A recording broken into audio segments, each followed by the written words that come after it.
Becky Elfers, and I am bottle feeding a newborn baby kitten that was orphaned, and it's just a single kitten here. All the other ones in the litter had already died, and so this little kitten doesn't have its eyes open yet, and it only weighs 4 ounces, and that's about the weight of a newborn kitten. But I think this kitten is probably about 3 days old. First off, I might tell you about this thing I'm wearing. I like to wear something kind of soft and fleecy. An inside-out sweatshirt will work, but I wear the same thing every time I do this because kittens rely very strongly on their sense of smell, and they get used to the idea that this is who's going to feed them because I always smell the same. The other thing is that they can get a little messy, and so I'm not getting my clothes messy when I always wear the same thing. What I do is you want to be sure and use kitten formula, and there's different brands, but something that's made for kittens. And this one's called Probiolac, but I have often used Espolac or KMR. I use Espolac for puppies. KMR is the kitten one. You can usually get them at feed stores or veterinary hospitals. Even Walmart, I've seen it there, different products that are designed to feed orphan kittens.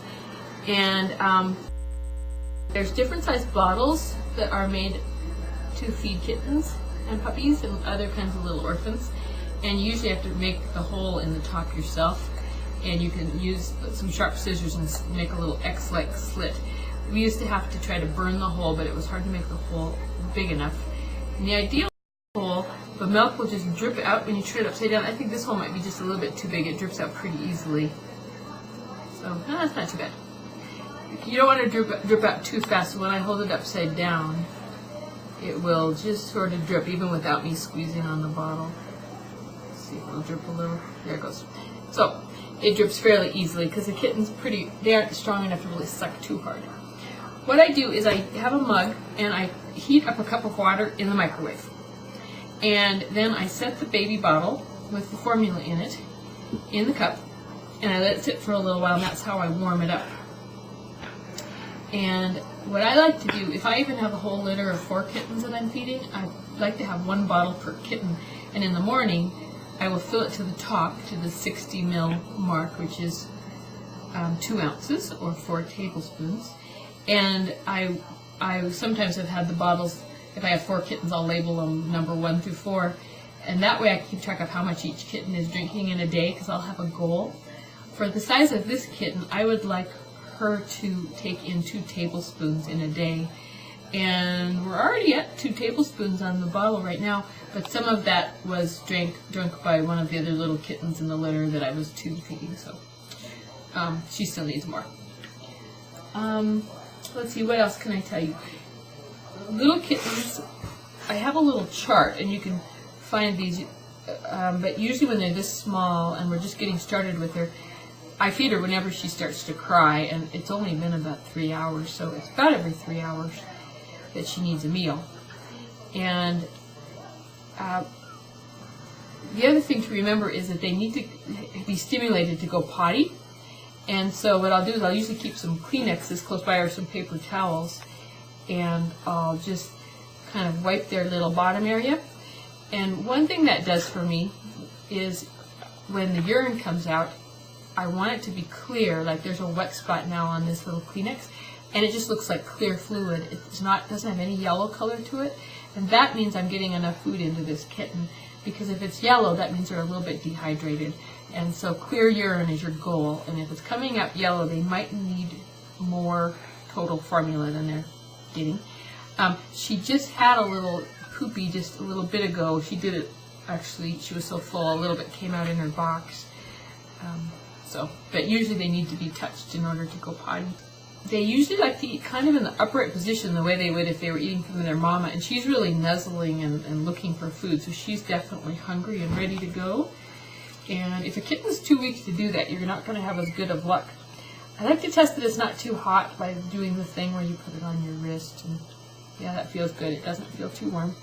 She is climbing. She says, "Where is my food? This is taking too long." Okay, here you go. So let's get that little thing in your mouth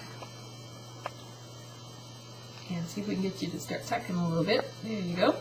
And her little mouth starts moving, and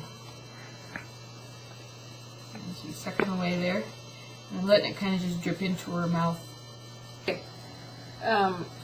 She's kind of chewing at the bottle. It's not quite the ideal suck. Especially a little bit older kitten, they'll grip onto the nipple of the bottle and kind of curl their tongue and start really sucking in. And when they do that, they'll just suck down. In 1 minute, they'll suck a tablespoon in just really quick. And when they're doing that really quick sucking attachment, they have suction. When it comes off, it has a little pop. This kitten hasn't done that yet. She's maybe too small. Or the size of this nipple might be actually a little too big for her. But I don't have one any smaller for such a little kitten. Okay, tell me if you're done. We'll give you, where the mama gives them baths, I'll get the little Kleenex wet. I'll just dip it in that same warm water that the baby bottle was soaking in. And give them kind of like a little bath, almost like I'm licking them like their mama would, but I use the Kleenex with the warm water. And mamas get kind of rough with them. And so, I mean, I'm not hurting them, but I do it kind of fast, and it simulates what I've seen mama cats do. And her belly is really big. That's how you can tell that they got enough in, as the belly gets really bloated looking. All right. And if they haven't gone potty, giving them a good cleaning, I kind of start up at the milk around their face and work my way back. And then when I get back to their little bottoms, that's when I'll usually go potty. But she was so full. As soon as we touched her and got her out of her box, she just went potty before we even were really trying to get it out of her. She did her poop. Oh, there's more. She's full. A little bit of yellow. That's the color when they're on milk formula. They get really yellow like that. They can usually learn to use a litter box by the time they're about 4 weeks old. This one's only about 3 days old. Still has her little umbilical cord attached, and I don't want to pull on it. It's dried, but it's still pretty firmly attached. So it was about 1.5 inches long, so I just trimmed it a little shorter. Okay, is that all? Okay. This is where you want to wear something different. I have milk from her little mouth smeared on me, and sometimes the poop gets on you, and so.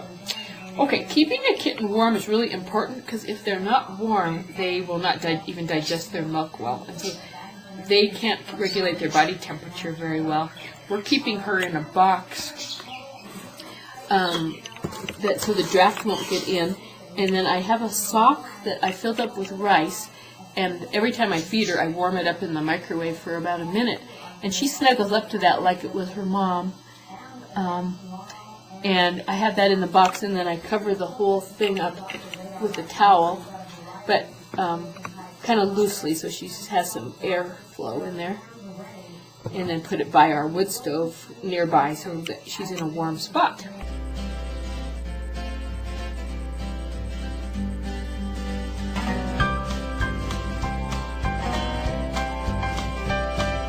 We're gonna take a walk outside today. Gonna see what we can find today. We're gonna take a walk outside today. Gonna see what we can find today.